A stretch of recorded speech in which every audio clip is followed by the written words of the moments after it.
Have you ever looked someone straight in the eyes and felt nothing? Like there was no one behind them, no light, no presence, just emptiness? What if I told you that feeling, that eerie gut instinct, isn't just your imagination, but a glimpse into a terrifying truth? A truth whispered by ancient mystics, hidden in forbidden texts, and ignored by a world too afraid to face it. Because here's the question no one dares to ask. Are we really surrounded by people who look human, but aren't fully alive inside? Let's dive deep into a mystery that might change how you see reality forever. The human body as a biological computer. Okay, let's break this down. Think of the human body as a kind of biological computer. It has inputs, senses, a processor, your brain, and it responds to commands, thoughts, emotions, actions. Simple, right? But here's the twist. What if the system runs without a real user logged in? What if most people are operating in autopilot mode, looping the same thoughts, same reactions, same habits, without ever questioning them? Gnostics, those ancient spiritual rebels, believed that humans, unless awakened, live in a closed system, cut off from higher truth. They said we were being manipulated by forces outside our perception, the Archons, entities that mess with our minds, hijack our thoughts, and keep us locked in a dreamlike state where we think we're free, but we're not. Sounds wild, right? But hold on, it gets deeper. Helena Blavatsky's warning, human shells. Enter Helena Petrovna Blavatsky, one of the boldest mystics of the 19th century. She traveled the world, studied hidden knowledge in India and Egypt, and wrote some of the most mind-blowing spiritual texts ever. And guess what she said? That some people don't have souls. Let that sink in. She didn't mean they're evil or bad. She meant that somewhere along the way, they got disconnected from the spark, the divine flame that makes us truly alive. She called them human shells. They walk among us. They talk, laugh, work 9-to-5 jobs. But there's no depth behind their eyes, no self-awareness, no inner voice asking, "Who am I really?" It's like talking to a mirror that only reflects your words back at you, empty, hollow. The evolutionary ladder. Are you climbing or falling? Blavatsky didn't just say all this to scare us. She believed life is an evolutionary journey, like climbing a cosmic ladder. At the bottom, you're ruled by instincts, pleasure, power. But as you climb, you awaken, connecting with intuition, spirit, truth. But not everyone climbs. Some get stuck. Others fall. And when someone sinks too deep into madness, obsession, addiction, or pure materialism, they lose their soul connection. They turn into, you guessed it, shells. Still with me? You've met them without knowing. I bet you've already met one. That coworker who repeats whatever the news says without blinking. That politician who talks like a robot, acting from a script instead of a heart. That neighbor who gossips, watches the same TV shows every day, and has never questioned anything in their life. They might smile, they might talk, but deep down, something's missing. It's not about being extroverted or smart. It's about presence, real soul presence. That spark in someone's eyes when they feel life deeply, when they reflect, wonder, and evolve. You can't fake it. You either have it or you don't. The Gnostic truth. Not everyone is awake. Here's where the Gnostics come back in. Almost 2,000 years ago, they warned about this exact scenario. They believed humans were split into 3 groups. Hylics, the materialists, no spark, pure matter. Psychics, the in-betweeners, some soul, some confusion. Pneumatics, the awakened, the ones with gnosis, inner knowledge. To them, the world wasn't ruled by God, but by a lower being, the demiurge, a kind of cosmic jailer who created this illusion of reality to trap us. His army? The Archons, entities who feed on ignorance and keep souls asleep. Now, pause. Does that sound so different from today? A society obsessed with money, likes, trends, control, where 95% of people are just repeating, reacting, obeying. Sounds familiar, right? The Matrix wasn't just a movie. Let's call it what it is. The Matrix is real. Not made of wires, but made of beliefs, conditioning, and habits. From childhood, we're taught what to think, what to want, what to fear. School doesn't teach us how to think. It teaches us what to remember. Media doesn't want us awake. It wants us distracted. Governments don't nurture souls. They manage populations. We're fed systems that turn us into functional but unfeeling beings. We're plugged into the Matrix without even knowing. But here's the good news. You don't have to stay plugged in. Recognizing the soulless and breaking free from the system. Spotting the shells, they're closer than you think. All right, now that you know these soulless shells exist, let's talk about how to actually recognize them. First things first, don't expect zombies or horror movie characters. These beings look completely normal on the outside. That's the scary part. You could have lunch with one, laugh with them, even share a drink, yet leave feeling drained, empty, like you talked to someone wearing a mask. No depth, no spark, no soul. Ever had that weird feeling where you're in a conversation and something just feels off? Like you're not talking to a person, but a script? That's not you being paranoid.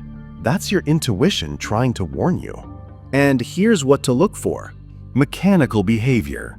They move, speak, and react in ways that feel rehearsed, like NPCs in a video game. You'll notice the same gestures, same lines, same reactions, over and over. No curiosity. They never question the system. They never wonder why things are the way they are. It's like they're allergic to thinking for themselves. No true emotional depth. They might cry at a sad movie or laugh at a joke, but it feels surface level. There's no silent inner world, no wonder, no mystery. It's not about being cold or logical. It's about lacking that alive quality, the one you feel in someone who's been through pain, reflected on it, and grown. The scripted mind, repeating without thinking. Here's a truth bomb. Most people are programmed, not conscious. They say things like, "That's just how the world works. It's always been this way. Why question it?" It's because the system rewards predictability. From a young age, we're trained to follow rules, chase grades, get a job, buy things, and never, ever rock the boat. It's a factory model for human beings. Now, this is where Blavatsky and Gurdjieff were miles ahead of their time. Blavatsky warned that the manas, your soul mind, can dissolve if you stop evolving. If you get stuck in survival, greed, jealousy, fear, your connection to the divine weakens. And Gurdjieff? He took it further. He said, we live in a state of waking sleep. We think we're awake because our eyes are open, but mentally, spiritually, we're dozing off with a fake smile. We scroll, we consume, we obey. We react more than we reflect. And the scariest part? We call this normal life. The repetition trap. Comfort equals control. Ever noticed how easy it is to stay stuck in the same daily routine? Wake up, check phone, eat, work, scroll, sleep, repeat. It's not accidental. The system wants you predictable, because predictable people don't rebel, don't reflect, don't awaken. Blavatsky called these repetitive beings automatons. They appear human, but inside, they've become mechanical. Think of it like this. You're born a piano, capable of beautiful, spontaneous music. But society plays just one key over and over until you forget the rest even exist. Eventually, your soul forgets how to sing. Parasites of consciousness. The Archons feed on sleepwalkers. Let's add another layer. Gnostics weren't just spiritual thinkers, they were whistleblowers. They warned us, the world is ruled by entities we can't see. Archons, who feed on chaos, fear, and unconsciousness. These soulless shells? They're easy prey. They're like empty vessels waiting to be filled by something else. You ever notice how certain people seem possessed by rage, greed, or cruelty? Like something dark has taken over? David Icke, in our modern age, took that Gnostic idea and said, "These beings are real." They influence society through soulless elites, politicians, CEOs, influencers who no longer serve humanity, but something darker. And maybe you don't believe in reptilians or interdimensional parasites. That's okay. But we all feel it, don't we? That the world is run by people who don't seem to have a heart, or a conscience, or empathy. They push wars, sell fear, manipulate the masses, not for progress, but for control, for domination, for feeding the machine. The Awakening Protocol: How to Stay Soulful in a Soulless World. You're not powerless, you're just unplugged. So here we are. You've seen the system, you've sensed the shells. You've probably even asked yourself, am I slowly becoming one of them? Good. That question alone means your soul is still alive. It's whispering, trying to pull you back. Because here's the truth. Awakening isn't an accident. It's a conscious decision. And in a world built to keep you numbed out and tuned out, choosing to wake up is the most rebellious act of all. Step 1. Observe without judgment. The art of self-watching. You know those moments when you do something and immediately think, why did I just do that? That's your awareness poking through the fog. According to Gurdjieff, that's the first step toward awakening. He called it self-remembering. It's not just watching yourself, it's catching yourself in the act of being automatic. It's when you pause mid-argument and ask, wait, is this really me arguing, or just a program I downloaded from my parents or society? Start small. Next time you feel triggered, distracted, or lost in thought, just notice. You don't need to fix it yet. Just catch it, because the moment you notice, you're no longer the puppet. You're the observer, and the observer has power. Step 2. Break the pattern. Create friction in the matrix. Want to freak the system out? Change your routine. Seriously? That morning scroll session? Replace it with 10 minutes of silence. Always reacting to news? Turn it off. Always needing approval? Try doing something bold without telling a soul. Why? Because repetition is hypnosis. The more you follow the same pattern, the deeper your soul falls asleep. Blavatsky said, the soul dies not in one moment, but through the slow erosion of will.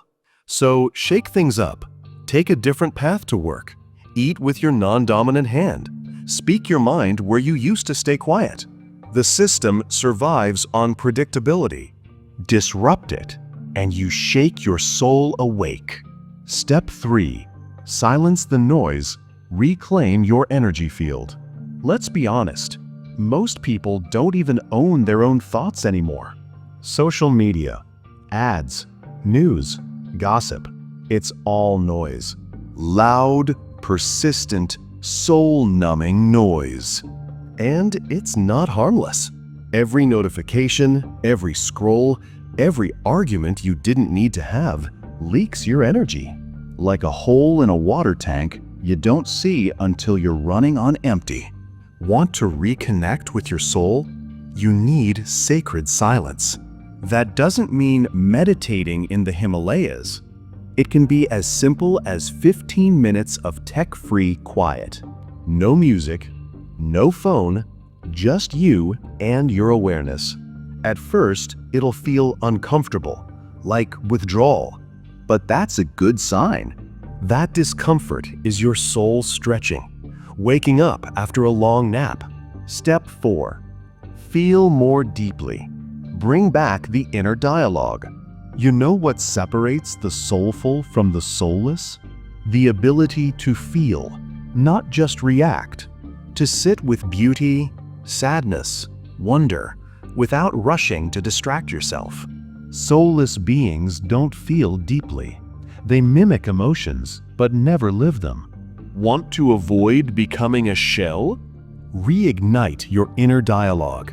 That sacred conversation you have with yourself when you watch the stars or ask life's big questions. Write in a journal. Cry when you need to. Dance without filming it. Ask yourself, what moved me today? What did I feel deeply and why?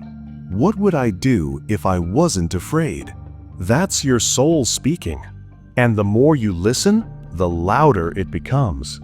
Step 5. Stop performing. Kill the fake you. Oof, this one's tough. We all wear masks. We all perform. For family, for society, even for ourselves. But the more you perform, the more you lose who you really are. You start living for applause instead of purpose, for comfort instead of truth. Blavatsky said that the divine spark can't live inside someone addicted to pretending. You must kill the fake you, the version of you built for survival, for fitting in. That doesn't mean become a rebel for no reason. It means start honoring your truth, even if it shakes things. Speak up. Say no. Quit the role. The moment you stop acting, you start being. Step 6. Seek stillness, not stimulation. The modern world is built to keep you constantly stimulated. But here's the secret the ancients knew. Stillness is where the soul speaks. You can't hear your intuition in the middle of chaos. You can't connect to your higher self while bouncing between apps and obligations. Want to awaken? Sit in stillness every day, even for 5 minutes. Let the thoughts come. Let the discomfort rise. Let the silence freak you out. Because beneath all that noise is you, the real you, the eternal you. Final truth: awakened souls can't be controlled. Why does the system fear awakening? Because conscious humans are uncontrollable. You can't sell them lies. You can't herd them into fear. You can't trap them in consumerism, division, or shame. Once you awaken, you become a mirror, a threat. Not because you're aggressive, but because you see. And nothing terrifies the system more than someone who sees through the illusion and still chooses to love, to create, to evolve. Now you act, because knowledge without action is just another illusion. Start observing, start disrupting, start remembering who you are. You are not a shell. You are not a program. You are not a puppet. You are consciousness, wearing a body, a divine spark wrapped in skin. And the world desperately needs more awake souls walking around. So don't wait for permission. Don't wait for a sign. This, right here, is your sign. Wake up, stay awake, and help others do the same. Thanks for watching till the end. If you made it here, you're not asleep, you're ready. Share this with those who might feel lost, confused, or disconnected. let's light the fire again. Because one awakened soul can wake 100 more. And together, we become the glitch in the matrix the system can't control.